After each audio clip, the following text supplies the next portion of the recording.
Lui, c'est Francis Galton. C'est un polymathe. Ça veut dire qu'il connaît plein de trucs. Il était explorateur, géographe, anthropologue, inventaire, écrivain et statisticien. Rien que ça.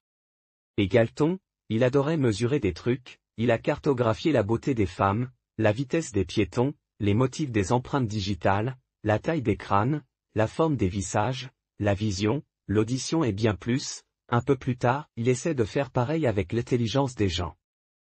Il demande par exemple à 800 personnes s'ils sont capables d'estimer le poids de ce bœuf, et là il fait une découverte étonnante, il se rend compte que tout le monde se trompe.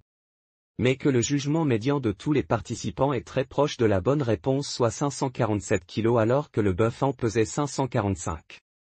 Est-ce ça veut dire si on mélange plein de mauvaises réponses, on obtient la bonne réponse? Comment c'est possible ça? Et est-ce que ça marche à chaque fois? Est-ce qu'on pourrait trouver des conditions où la découverte de Galton ne fonctionne plus? Eh bien c'est ce qu'on va voir dans l'expérience d'aujourd'hui. Pour commencer, on va prendre une question toute simple par exemple, quelle était la hauteur de la tour sud du World Trade Center avant son effondrement?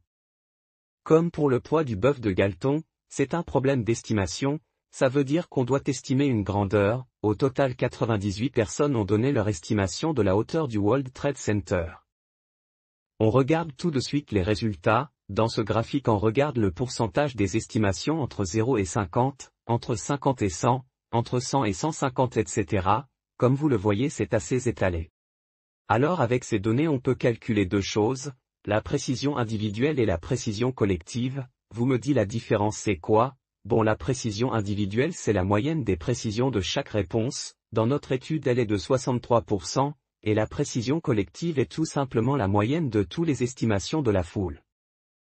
Pour ça on doit d'abord fusionner les 98 réponses en une seule valeur, soit la moyenne des réponses, le résultat pour notre question est de 406 mètres, vous voyez que 406 c'est vraiment proche de la bonne réponse qui est de 415 mètres soit une précision de 98%, largement plus que les 63% de la précision individuelle, et pour un meilleur résultat, nous avons fait un test de 18 questions de culture générale avec les mêmes personnes, et voilà les résultats, seulement 30% précisions individuelles, le meilleur participant avec une précision de 68% et précision collective de 69%, alors tout ça, c'est pas de la magie, pour bien comprendre, imaginez un groupe de gens qui jouent aux fléchettes, même si tous les tireurs sont mauvais.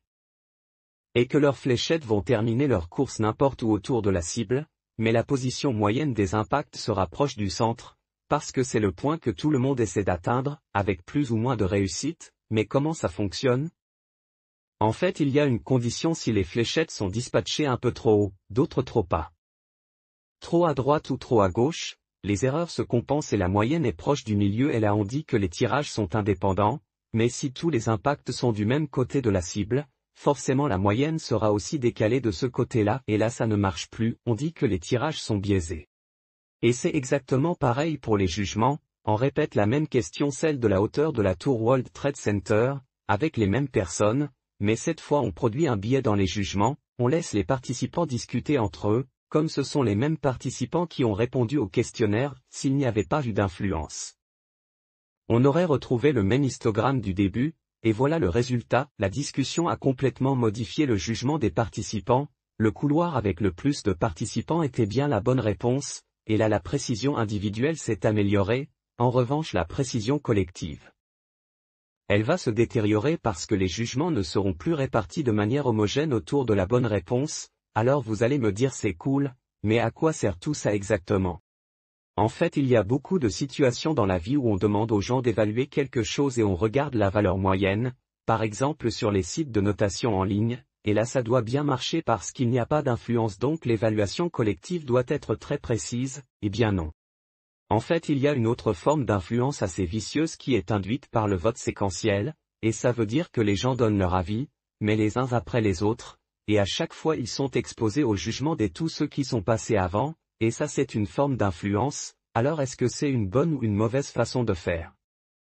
Eh bien on va le tester en expérience, toujours avec les mêmes participants et avec une des questions déjà posées dans le questionnaire, la distribution de départ était quasiment plate, mais à mesure que l'expérience avance, on découvre que deux groupes commencent à se former autour de 400 et de 800. Vous voyez, avec juste le fait de donner son avis à tour de rôle, ça change déjà beaucoup le jugement collectif. Il y a un autre domaine d'application assez étonnant, que je voudrais tester avec vous, c'est celui de la prédiction collective.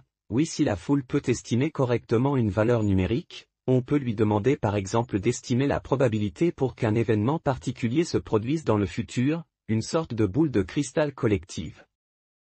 C'est un domaine très sérieux de l'intelligence collective, on appelle ça en anglais crowd forecasting, soit la prévision collective, et en gros on demande à plein de monde d'estimer la probabilité que tel ou tel événement se produise, mais on aura l'occasion de parler sur ce sujet dans une autre vidéo, dites-le nous dans les commentaires si vous êtes intéressés. J'espère que vous avez appris des choses, et le plus important que vous avez aimé regarder cette vidéo. Abonnez-vous pour ne manquer aucune de nos prochaines vidéos.